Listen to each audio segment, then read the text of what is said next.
All right, everyone. Today we are discussing a very important 25-mark question from the ISS Statistics Paper for 2026 examination. Now, whenever you see a 25-mark question in the ISS, remember one thing, the examiner expects three things. Statistical theory, why does the chart work? Second is the construction procedure, how do we draw it? And third is the practical application, when should we use it? And today's question asks exactly these three aspects. We have to discuss the statistical basis, the construction, and finally how to choose between a P chart and a NP chart. And by the end of this session, you will realize that these two charts are almost like two brothers. They are based on the same theory but differ only in what they plot. Okay. Now, first of all, let us understand where these charts belong.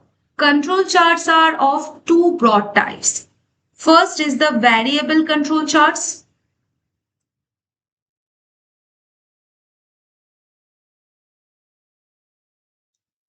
These are used when we measure a numerical quantity such as weight, height, diameter, temperature. Okay, examples like X bar chart, R chart, S chart. Okay, now suppose we are not measuring a value. Instead, we simply classify every item as defective or non-defective.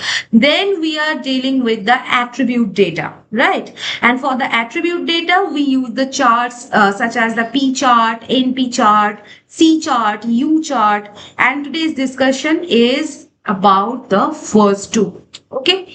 Now imagine you are checking answer scripts. You are not measuring how wrong a student is. You are only deciding correct or incorrect. Similarly, in the quality control, a bulb is either defective or non-defective. So there is no middle value.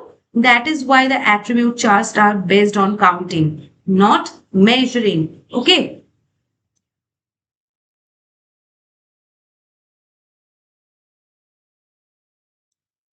Now, let us understand the statistical foundation. Suppose, every manufactured item has probability P of being defective. Okay, and each item can have only two outcomes, defective or non-defective. So therefore, every item follows a Bernoulli trial. And when we inspect n independent items, the number of the defective follows the binomial distribution.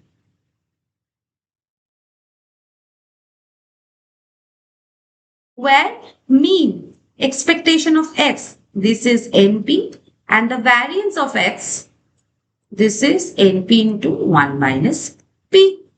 And this binomial distribution is called the statistical basis of the P chart and the NP chart. When the sample size is reasonably large, the binomial distribution is approximated by the normal distribution, allowing us to construct the familiar 3 sigma control limits. Okay. Now, let us construct the P chart. A P chart monitors the proportion of defectives. Suppose D is the number of defective items.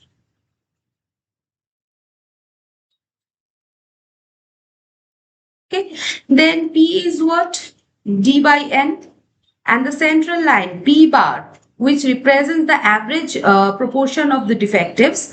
The control limits are UCL. UCL will be P bar plus 3 into root over of P bar into 1 minus P bar by N. Okay.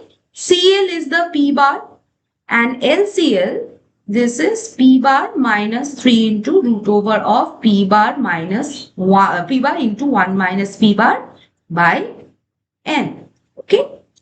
So if the calculated LCL is negative, we simply take it as 0 because the proportion cannot be negative. Okay.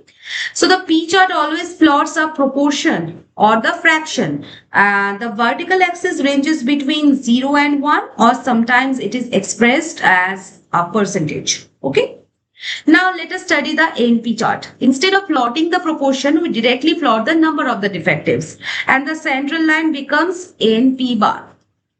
Okay, and the control limits are UCL. This will be NP bar plus 3 into root over of NP bar into 1 minus P bar CL is NP bar and LCL. This is NP bar minus 3 into root over of NP bar into 1 minus P bar. Okay. So again, if the lower limit becomes negative, we take it as 0. Okay. Now, how to choose between P and NP charts? Now comes the most important part of the question. We use a P chart when the sample size varies because the proportion automatically adjusts for the different sample sizes.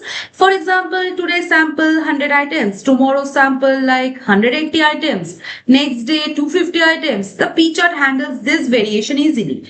And we use an NP chart when the sample size remains constant. And since every sample has the same size, comparing the number of the defectives become meaningful. And the chart is also easier to interpret because it uses the whole numbers instead of the proportions. Okay. So this was all about this question. All right. See you in the next session, guys. Bye-bye.